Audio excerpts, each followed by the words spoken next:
about learning how to purchase a home right here in Monmouth County without the use of a realtor? That's what I'm talking about today. Let's get started. Hey everyone, welcome back. It's Corey, your local real estate expert with Monmouth County Dream Homes powered by RE/MAX Central, located right here in Marlboro Township. I'm here each and every Monday talking about all things real estate, Monmouth County, and of course, Marlboro Township. So if that sounds interesting to you, check back each week. Purchasing a home without the use of a realtor? Let's just say I have heard many people talking about that, especially lately. I myself am a realtor, and a pretty damn good one, if I do say so myself.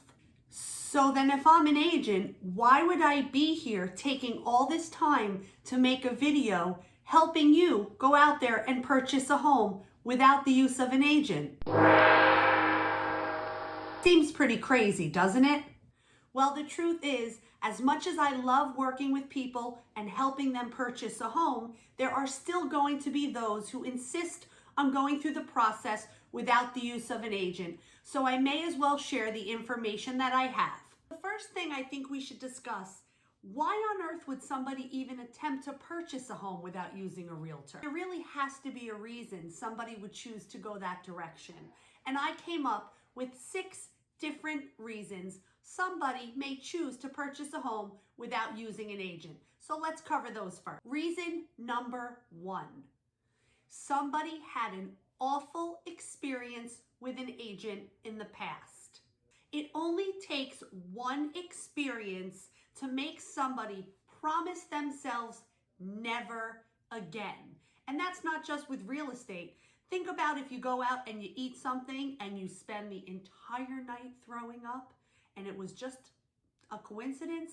You're never going to eat that food again, are you?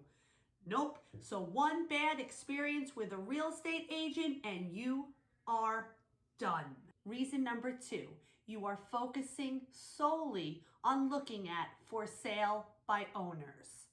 People automatically assume, and to be honest, I don't blame them, that when they're looking at a home that's for sale by owner, that seller absolutely does not want to work with a real estate agent. I mean, it does make sense.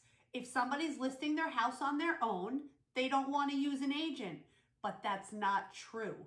Many people who are selling houses on their own are willing to cooperate with a real estate agent if they bring a qualified buyer. Reason number 3, people simply assume it will be cheaper to purchase a house if they don't use a real estate agent.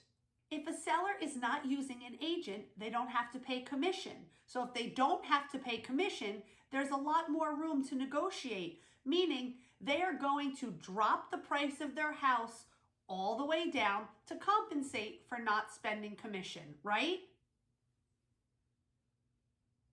Wrong. Reason number 4, you just don't want the hassle or headache of dealing with a realtor. You want to look at houses on your own time. You don't want the pressure. You don't want someone to call you or text you or email you. You would just prefer to go it alone and find the perfect house. Reason number 5. Another reason many people choose not to work with a real estate agent is they're only looking at new construction. And they assume new construction is always dealing with the builder directly, so the use of an agent, it's just not necessary. And that brings us to number 6, my absolute favorite reason people choose not to use a real estate agent when they're buying a home. They just don't want to pay us. Oh, so frustrating. Let me share some valuable information with you. When you're out there looking to purchase a home and you use an agent, you do not spend one single dime paying the realtor. Nothing. Zero. Zilch. Nada. So you ready? I am here to share with you a little secret. Come in. Closer. Closer. I'm free. Not a dime. I run around with you. I help you with all your paperwork. I get you through all the different steps, and you don't pay a cent. All commissions are covered on the sales side, meaning the person who is selling their home is paying the commission on the sale end and on the purchase end. So just to be sure you understand, you get the use of an agent with all their information, all their knowledge. They spend countless hours with you, and you get it all for free. Now, the point of this video is not to convince you that you have to use a real estate agent to purchase a home. There are many people out there who choose not to and choose to do it completely on their own. And that's why I'm here, to share the information and to be sure you don't miss any of the steps when you're purchasing a home without the use of a free, knowledgeable, and pretty fun real estate agent just like myself. So you know, whether you use an agent or you don't, the steps that are taken to purchase a home are pretty much the same. The experience, however, with purchasing a home without the agent may be a little different. Let me explain. Let's take a closer look at the steps to purchasing a home with or without an agent. Remember, I told you they were similar. Step number 1. Decide what it is you're looking for. You can't really start the process until you know where and what you want. What type of a home are you looking for? Are you looking for a place to live or for an investment? And yes, there is a difference when you're looking. Number 2, really focus on where you want to live. Sounds easy enough, right? Be sure you know where you are going to be searching for a home. Familiarize yourself with that area or town thoroughly. You need to know if there are any certain issues. For example, flood zones.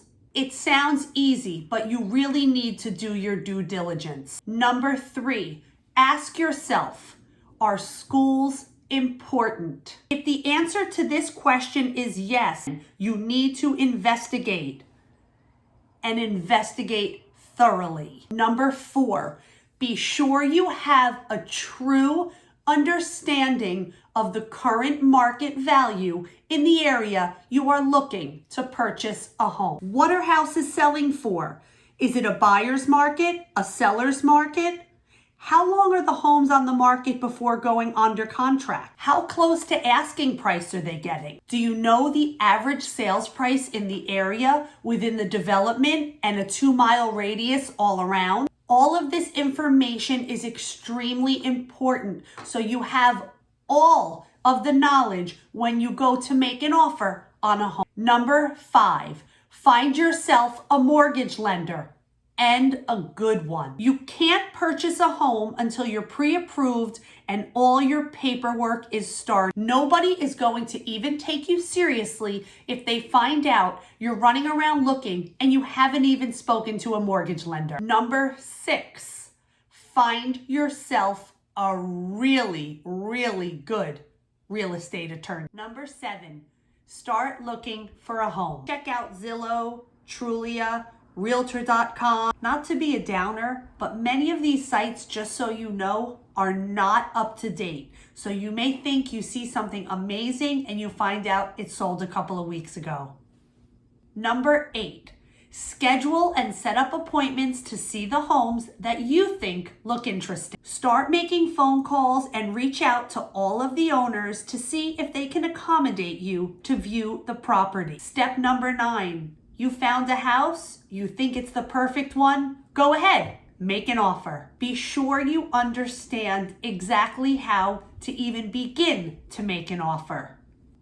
Contracts that agents use are not readily available for the general public, so you'll need to find some type of a contract that you can work with. Be sure you know how to fill in all your dates, and don't forget to fill in all contingencies.